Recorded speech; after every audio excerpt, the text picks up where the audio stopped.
yang saya amati dan saya nilai merupakan partai yang menisbatkan diri dengan Islam dan mengamalkan ajaran Islam secara konsisten. Inilah yang penting ya, konsistensi perjuangan partai-partai politik untuk kebenaran, kejujuran, dan keadilan. Mutiara yang hilang dari kehidupan kebangsaan kita sekarang ini. Partai politik hanyalah sebagai partai dan sering berorientasi pada kekuasaan semata atau melanggengkan kekuasaan demi kekuasaan itu sendiri. Yang hilang adalah orientasi terhadap cita-cita nasional. Indonesia yang maju, adil, makmur, berdaulat dan bermartabat.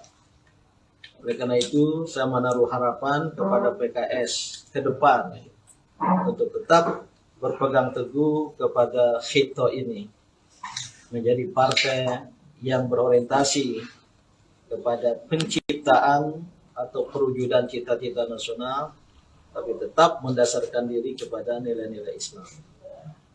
Yang kedua dan terakhir, saya dapat memahami dan menyetujui serta mendukung pilihan PKS untuk pemilihan presiden yang akan datang dengan bergabung dengan koalisi perubahan untuk persatuan bersama Partai Nasdem dan Partai Demokrat, serta mengusung Dr. Anies Baswedan sebagai calon presiden.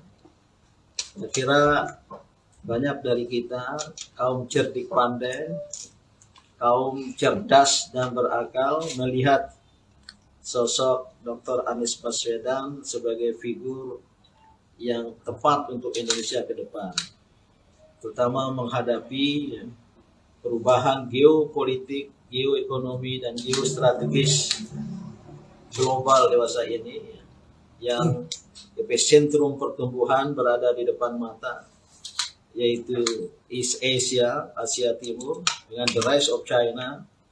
Indonesia memerlukan pemimpin yang visioner, yang memahami cita-cita nasional dan mampu untuk memobilisasi potensi rakyat Indonesia dan juga bisa berdialog dengan kalangan di dunia internasional.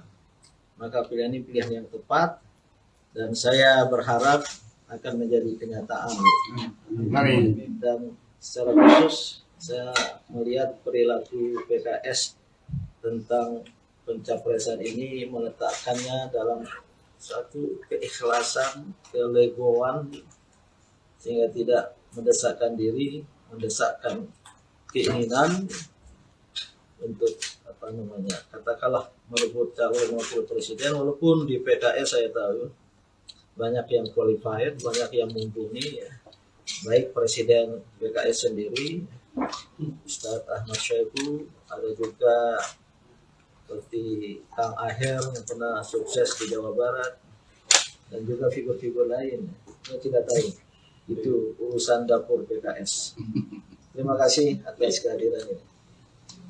Iya, dari saya terima kasih pada Pak Din dan keluarga yang sudah memberikan kesempatan pada kami untuk bersilaturahim dan menikmati jamuan pada kesempatan siang hari ini. Kopi Sumbawa. Kopi Sumbawa, luar biasa nih, ramuannya khusus.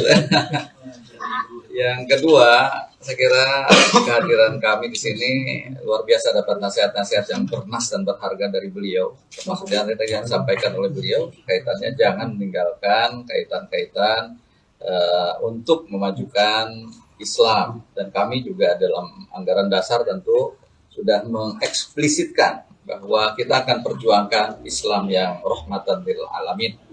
Yang ketiga, tadi saya sangat berterima kasih atas support dukungan beliau terhadap apa yang sudah kami gulirkan di koalisi perubahan untuk persatuan, di mana kami mendukung Dr. Anies Rashid Baswedan sebagai capres, dan mudah-mudahan dalam perjalanan ini kita akan juga segera mendapatkan pendamping beliau untuk maju di kontestasi Pilpres di 2024. Saya kira mungkin itu dari saya. Apakah yang dalam meminang Pak Din Samsudin menjadi cawapres? Tadi kan Bapak menyinggung sedikit itu. Iya, sangat-sangat mungkin. Sesama lelaki meminang. Untuk jadi pendamping Pak Anies Baswedan.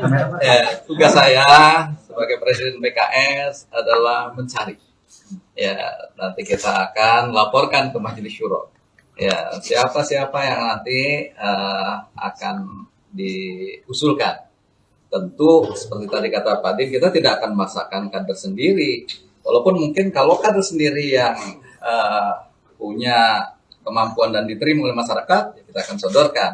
Tapi prinsip satu yang mungkin tadi saya sudah sampaikan ke Pak Din adalah al-muhtamal roji fauzuhu.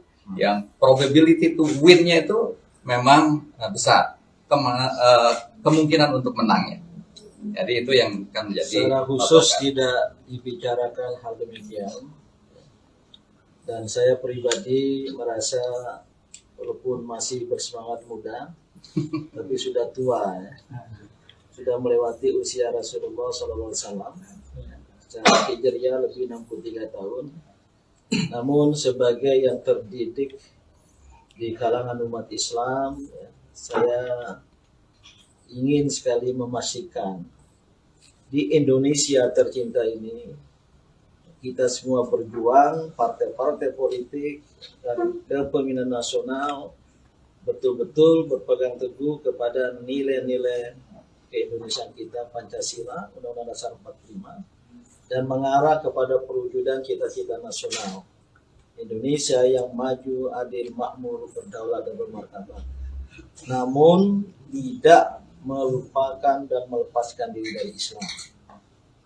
Islam dan umat Islam terlalu besar jasanya bagi Republik ini. Maka oleh karena itu jangan sekali-kali melupakan sejarah jas merah, kata Bung Karno. Iya. Tapi juga pada Terima kasih telah menonton. Jangan lupa like, share, subscribe, dan klik lonceng ya.